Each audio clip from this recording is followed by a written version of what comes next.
Hi, my name is Des and I'm here to present to you my response speech. The United States Constitution is important to our society.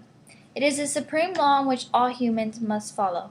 The 13th Amendment is also one of the most important amendments in our Constitution.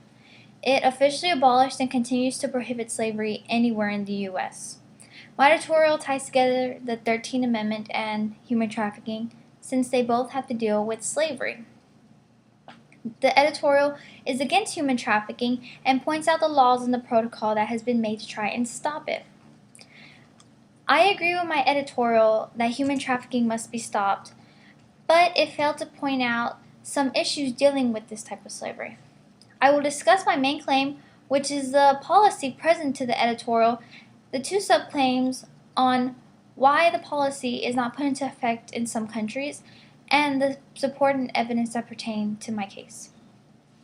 The policy in my editorial stated that all nations should sign the United Nations Palermo Protocol to criminalize trafficking, punish offenders, and provide shelter to the victims.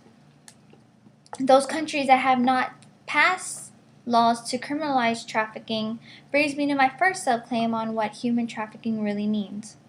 According to Sex Slaves and Citizens, trafficking is defined as an action consisting of the recruitment, transportation, transfers, harboring, or receipts of a person as one of which by means of force or other forms of coercion, of abduction, of fraud, of deception, of abuse of power or position of vulnerability, or giving or receiving of payments. The victims of trafficking are not only used for sex, but they are also being forced to work, and most of the victims of human trafficking are illegal immigrants. Another article called Perfect Victims and Real Survivors tells of a homeless boy named Antonio who was one day approached by human traffickers in Mexico. The traffickers promised Antonio a job opportunity at a restaurant in the United States. Antonio agrees, and they arrange for his illegal entry to the United States. Once he arrives, Antonio, who only speaks Spanish, is told that he must work 18 hours in a taco restaurant and live in an unfurnished apartment with other boys that work at the restaurant. Once he starts working, he gets paid less than minimum wage, and his rent is deducted by his meager earnings. The traffickers threaten to punish Antonio severely if he attempts to leave, and they prohibit him from having any guests or dating. After 8 years of living under these conditions, Antonio manages to escape and contact authorities. He seeks protection as a victim of human trafficking, but the law enforcement is not interested in his case. They do not see him as a true human trafficking victim. As a result, Antonio becomes homeless once again and is subject to deportation under the immigration laws. Stories like Antonio has become a big issue to most countries, especially to the United Nations. That's why they adopted the Palermo Protocol. My editorial stated that the United Nations Palermo Protocol called for countries to criminalize trafficking, punish offenders, and provide shelter to the victims, but that is not entirely true.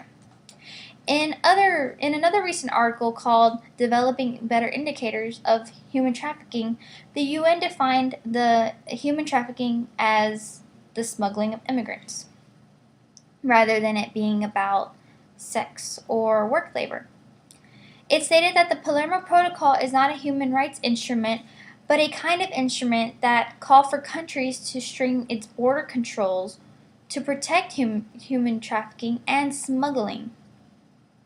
My editorial made a good argument about human trafficking, that this slavery must be banned from all around the world. But in order to be fully convincing, it should have put in more effort of time and a lot of research. I have discussed my main claim, my two subclaims, and the evidence that supports it. Sure, my editorial did make some mistakes. I understand that its main focus was that thousands of people are hurting from human trafficking and that he or she wants to see it stopped, and so do I.